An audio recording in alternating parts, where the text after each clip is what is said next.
సమయపాలన పాటిస్తున్న దినసరి కార్మికులు ఆ రోజు పని కావాలంటే సమయానికి రావాల్సిందే. ఆదర్శం ఆ గ్రామస్తులు.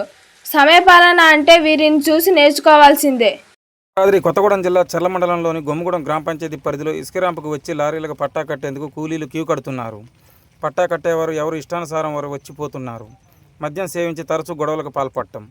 దీనిని కట్టడి చేసేందుకు ఇసుక ర్యాంపు యాజమాన్యం సమయపాలన పాటించాలని నిర్ణయించారు. నిర్దేశించిన సమయానికి హాజరు కాని వారికి ఆ రోజు పనిలోకి తీసుకోవద్దని నిర్ణయించడంతో నిర్ణీత సమయానికి ముందే అడ్డాకు ఉరుకులు పరుగులు పెడుతున్నారు. ఇంటి దగ్గర ఎన్ని పనులున్నా వాటిని పక్కన పెట్టి పట్టా కట్టే పనికి నిర్దేశించిన సమయానికి చేరుకోవడం జరుగుతుంది. ఆడుతూ పాడుతూ చేసే పనికి రోజుకు 500-600 రూపాయల వరకు కూలి పడుతుందని కార్మికులు చెబుతున్నారు. నెలకు లక్షల రూపాయల జీతాలు తీసుకునే ఉద్యోగులు పొట్టకూటి కోసం రోజువారీ కూలీలు పాటిస్తున్న సమయపాలన చూసి పాటిస్తే ప్రజా ప్రయోజనం మెరుగుపరిచేందుకు అవకాశం ఉంటుందని కార్మికులు తెలిపారు.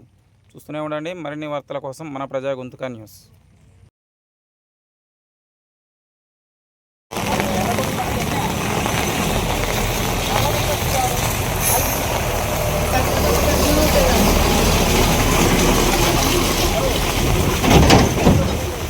నా పేరు గాల రాంబాబు. మాది గొమ్మగూడెం గ్రామం, చర్ల మండలం, భద్రాద్రి కొత్తగూడెం జిల్లా. మా గ్రామంలో ఇసుక ర్యాంపు నడుస్తుంది. దానికి మేము పరదా కట్టడానికి రోజు వస్తున్నాం. ఎండైనా వానైనా కానీ మేము మానేయకుండా రోజు 9 గంటల కల్లా ఇక్కడ ఉంటాము. 9 గంటలు దాటినలా మేము ఇక్కడ పేరు నమోదు చేయము. అలాగే ఇక్కడ మద్యం చేయించమని కూడా ఇక్కడ వాహనాలు ఎక్కేయడం జరగదు. ఎందుకంటే ఏదైనా ప్రమాదం జరిగితే మళ్ళీ కుటుంబరీత్యా ఇబ్బందులు ఎదురవుతాయని మద్యం చేయించిన వాళ్ళు ఎవరిని కూడా లారీ ఎక్కనీయము. ఈ సమయపాలన అన్నది మాకు చాలా మంచిగా అనిపించింది 9 గంటలకు అన్నది. ఎందుకంటే అందరూ కూడా సకాలంలో వస్తున్నారు, పని చేసుకుంటున్నారు. వచ్చిన డబ్బులు అందరూ సమానంగా పంచుకొని తీసుకుని వెళ్తున్నాం. నా పేరు రాజేష్. మాది చర్ల మండలం గొమ్మగూడెం గ్రామం.